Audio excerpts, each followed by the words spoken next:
anak yang ada di rumah. Jumpa kembali dengan Ibu Cindy. Salam sehat, salam DJTM. Bagaimana kabar anak-anak di rumah? Ibu berharap anak-anak semua dalam keadaan sehat dan tetap semangat ya.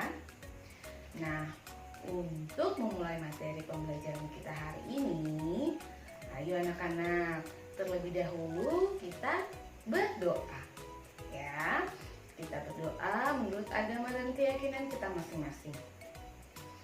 Berdoa mulai.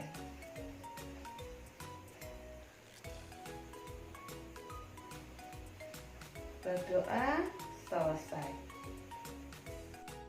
Nah anak-anak, hari ini kita akan masuk di tema kita yang ketiga, yaitu tugasku sehari-hari.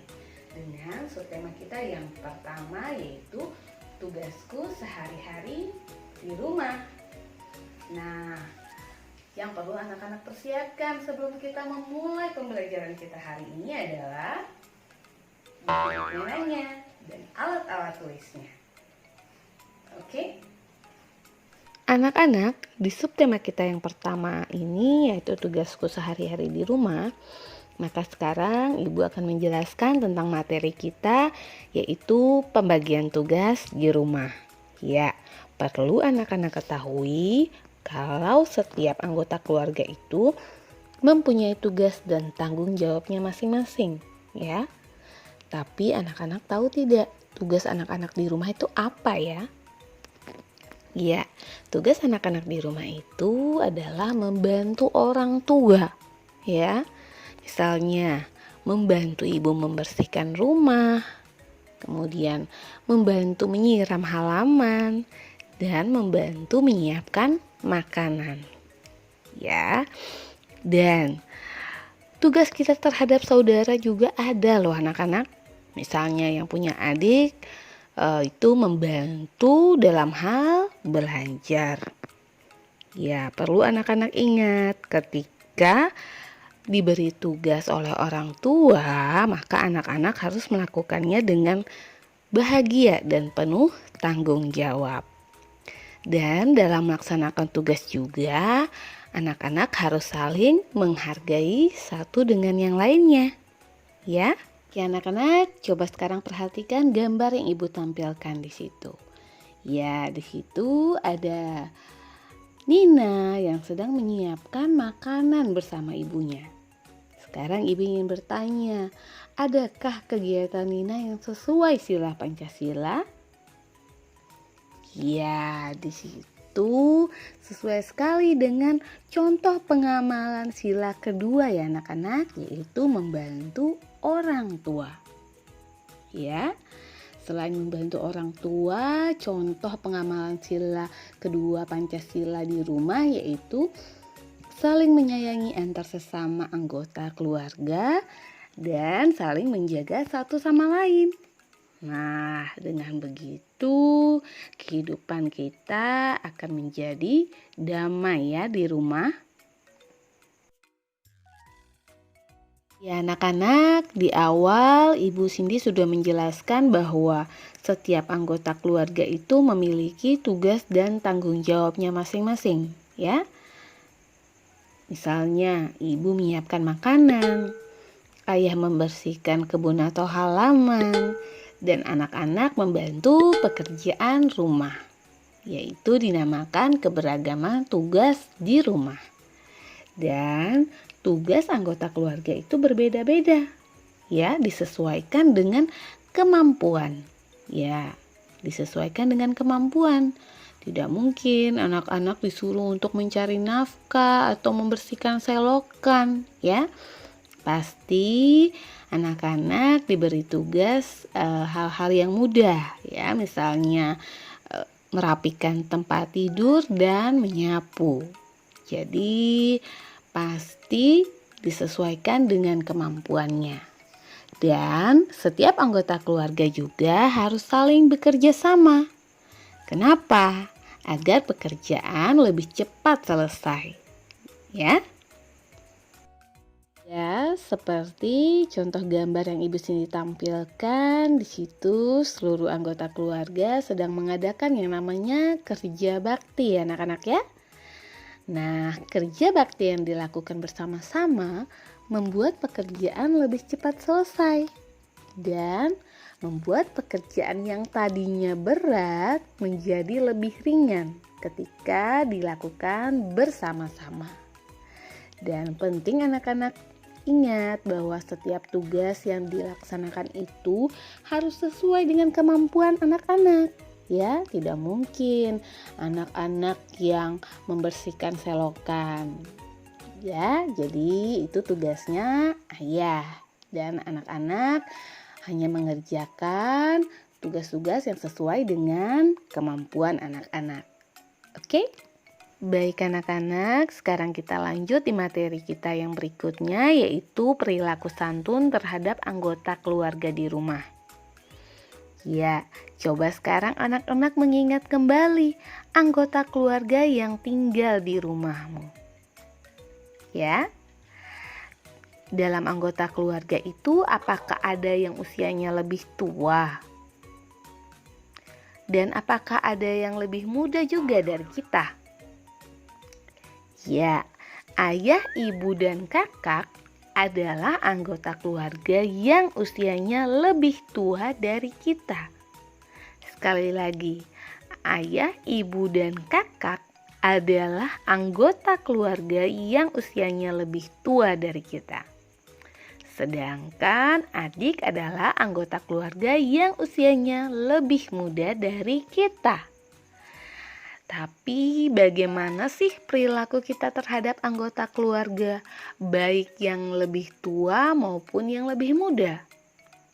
Ya, kita harus bersikap hormat dan santun terhadap orang yang lebih tua, ya, terhadap anggota keluarga yang lebih tua. Sedangkan kepada yang lebih muda, kita harus saling menyayangi satu dengan yang lainnya. Bisa? Nah, coba anak-anak perhatikan contoh gambar yang Ibu Cindy tampilkan. Ya, mendahulukan ayah mengambil hidangan saat makan bersama adalah salah satu bentuk sikap hormat anak-anak. Ya, mendahulukan ayah mengambil makanan duluan adalah salah satu bentuk sikap hormat. Ya, semoga anak-anak bisa melakukannya di rumah. Ingat selalu hormat terhadap orang yang lebih tua. Dan contoh lainnya lagi, ya, menghargai dan mendengarkan orang tua ketika sedang berbicara kepada kita. Itu merupakan sikap hormat, ya, menghargai dan mendengarkan orang tua ketika sedang berbicara. Dan kepada yang lebih muda, ingat, kita harus saling menyayangi. Ya, semoga anak-anak bisa melakukan perilaku santun terhadap anggota keluarga, baik yang tua maupun yang muda ya. Oke anak-anak, tadi kita sudah lihat kan bagaimana perilaku santun terhadap anggota keluarga di rumah, baik dengan anggota keluarga yang lebih tua maupun dengan anggota keluarga yang lebih muda. Nah, bagaimana sekarang sikap kita terhadap saudara dan teman? Ya, kita harus bersikap apa ya? Ya, terhadap saudara dan teman kita harus memiliki sikap santun dan adil. Kenapa? Karena dengan sikap santun dan adil, kita akan disayang saudara dan teman-teman. Ya, kita akan memiliki banyak teman ketika kita bersikap santun dan adil. Dan hendaknya kita bersikap santun bukan hanya dengan saudara dan teman saja, tapi kepada semua orang. Dan sikap santun dan adil ini merupakan pengamalan sila kedua Pancasila loh anak-anak. Ya, seperti gambar yang Ibu Cindy tampilkan. Di situ mereka adil dalam membagi makanan, ya. Bukan membagi jawaban, adil membagi jawaban, tetapi adil dalam membagi makanan. Itu merupakan contoh pengamalan sila kedua Pancasila. Tapi ingat, ketika setelah membagi makanan, setelah itu anak-anak harus duduk ketika sedang makan. Oke? Nah, anak-anak sudah tahu kan perilaku santun terhadap anggota keluarga di rumah, baik dengan yang tua maupun dengan yang lebih muda dari kita. Anak-anak juga sudah mengetahui tugas anak-anak di rumah itu apa, yaitu membantu orang tua. Nah, laksanakan tugas itu dengan penuh tanggung jawab anak-anak. Siapa tahu ketika anak-anak melaksanakan tugas, anak-anak rajin membantu orang tua kalian memberikan hadiah ataupun uang, ya. Pasti anak-anak menyukainya. Baik, berbicara tentang uang di muatan matematika, kali ini kita akan belajar mengenal nilai pecahan uang logam. Ya, anak-anak tahu tidak uang itu apa ya?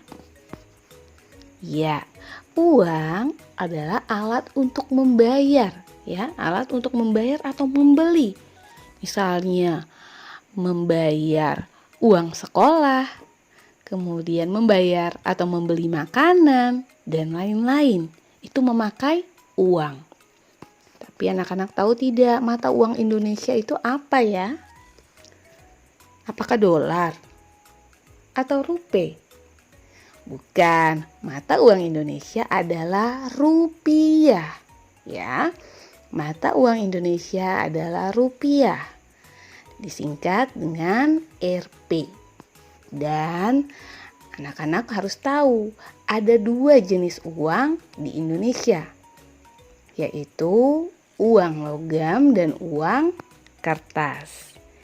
Dan coba anak-anak perhatikan, ada berbagai nilai juga pada uang logam anak-anak, ya. 1 buah uang logam disebut 1 keping. Ingat, 1 buah uang logam disebut 1 keping. Oke anak-anak, sekarang perhatikan gambar berbagai uang logam berikut. Ya, di situ di uang pertama yaitu ditulis Rp 100,00. Itu nilainya Rp100, ya. Itu uang logam dengan nilai terkecil. Kemudian uang berikutnya yaitu ditulis Rp 200,00. Itu nilainya Rp200, ya. Kemudian uang berikutnya ditulis Rp 500,00. Itu nilainya Rp500. Dan yang terakhir, perhatikan gambarnya, itu ditulis Rp 1,000,00.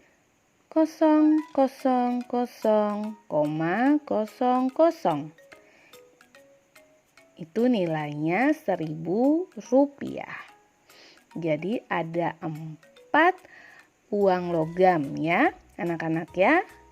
Dimulai dari nilai yang paling rendah yaitu 100, kemudian ada 200, 500, dan yang uang logam yang paling terbesar itu nilainya Rp1.000. Oke? Ya, baik. Tadi kita sudah melihat nilai pecahan uang logam ya anak-anak ya.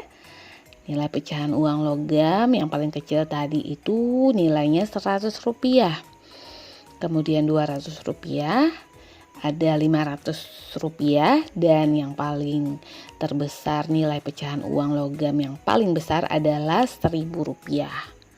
Nah, selain uang logam, terdapat juga uang kertas. Ya, uang ini pasti sering anak-anak lihat atau anak-anak sering membelanjakan uang ini di warung ya untuk membeli cemilan atau membeli snack. ya. Pasti anak-anak sering melihatnya. Nah, sekarang coba anak-anak perhatikan contoh uang kertas berikut ini.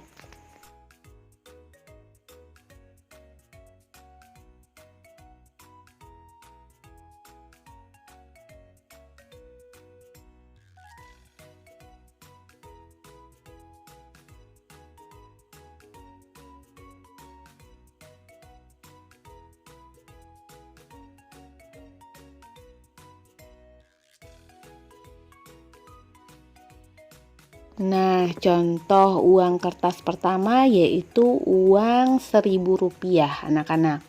Ya, uang Rp1.000 adalah uang kertas dengan nilai yang paling kecil, ya.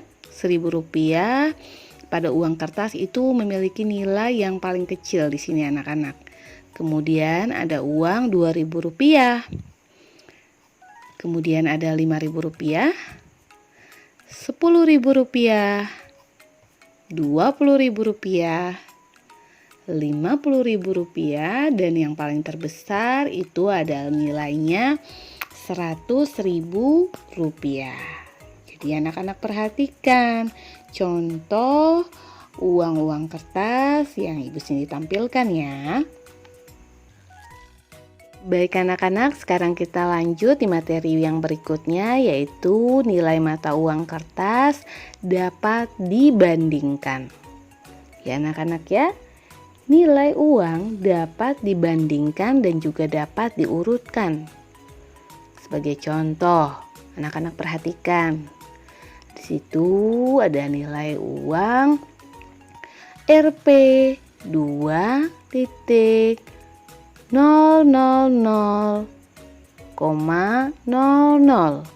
Itu artinya uang 2.000. Nah, 2.000 ini titik-titik dari Rp1.000,00, yaitu uang Rp1.000. Jadi Rp2.000 itu lebih kecil atau lebih besar daripada 1.000 anak-anak? Ya, Rp2.000 lebih besar dari Rp1.000. Nah, contoh yang berikutnya lagi.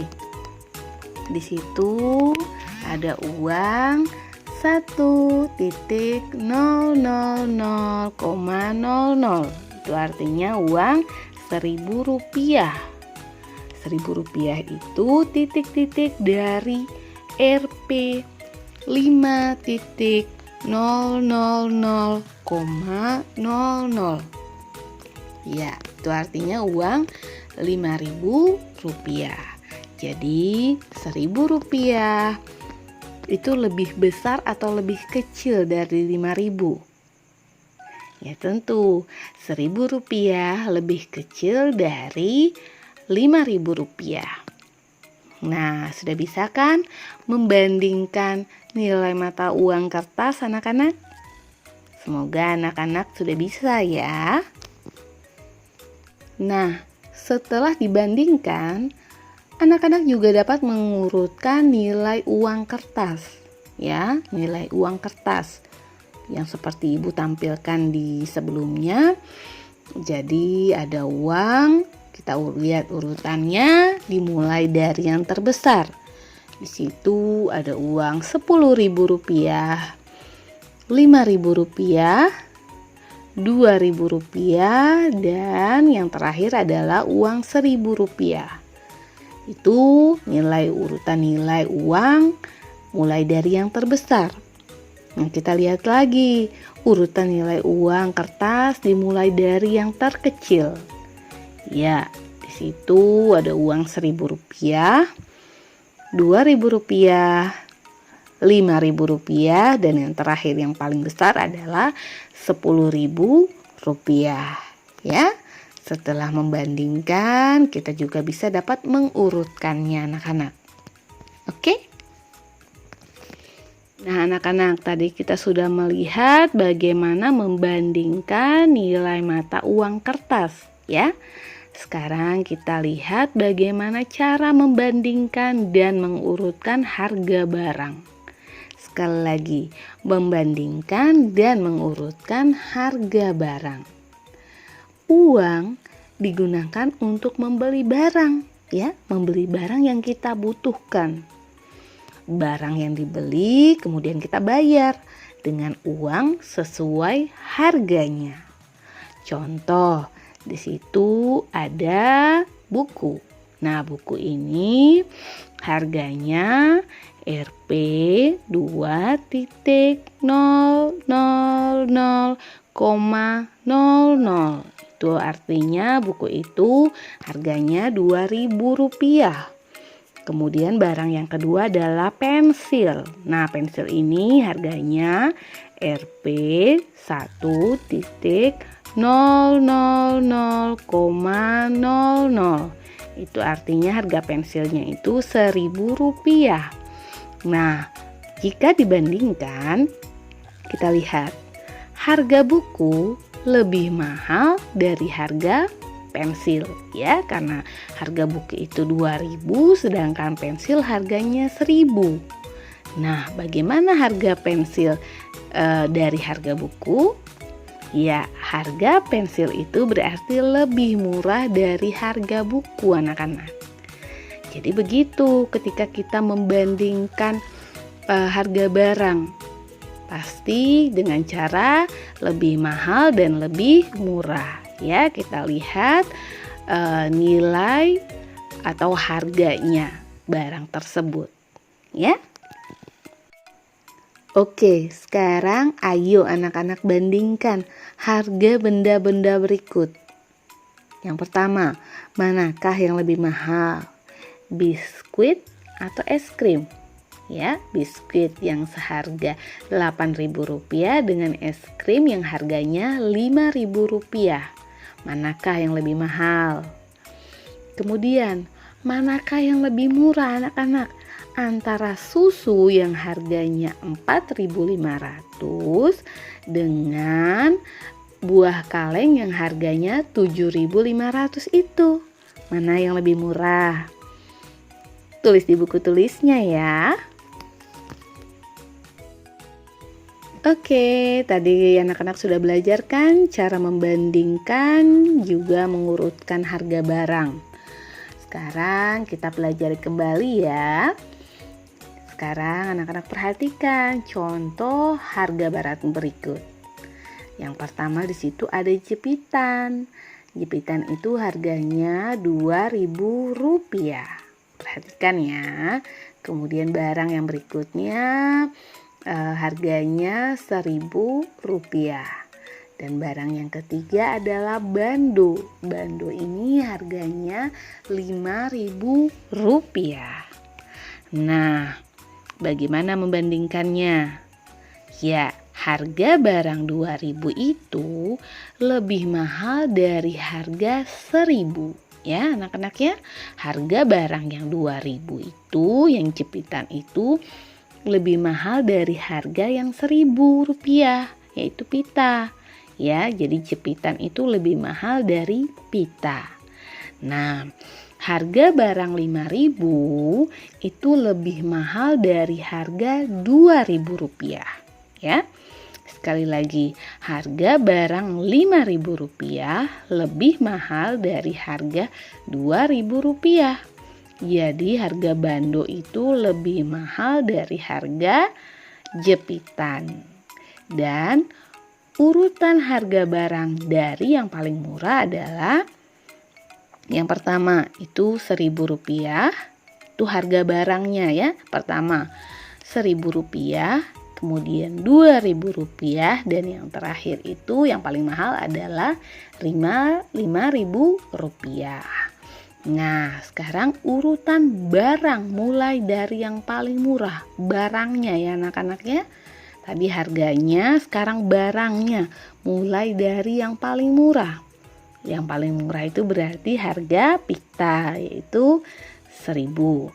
Pita, kemudian jepitan, dan juga yang terakhir itu bando. Nah, sudah bisa kan membandingkan harga barang dan juga nilai mata uang kertas? Semoga anak-anak bisa mengerti ya. Nah anak-anak, itu dia materi-materi yang bisa Ibu Cindy sampaikan. Anak-anak bisa membacanya kembali di buku penanya ya. Dan jangan lupa mengerjakan tugas-tugas yang ada di classroom. Tetap jaga kesehatan dan rajin berolahraga ya. Sampai jumpa di video selanjutnya. Dadah. Sampai berjumpa kembali pada episode selanjutnya. Salam DJTM. Terima kasih. Dadah.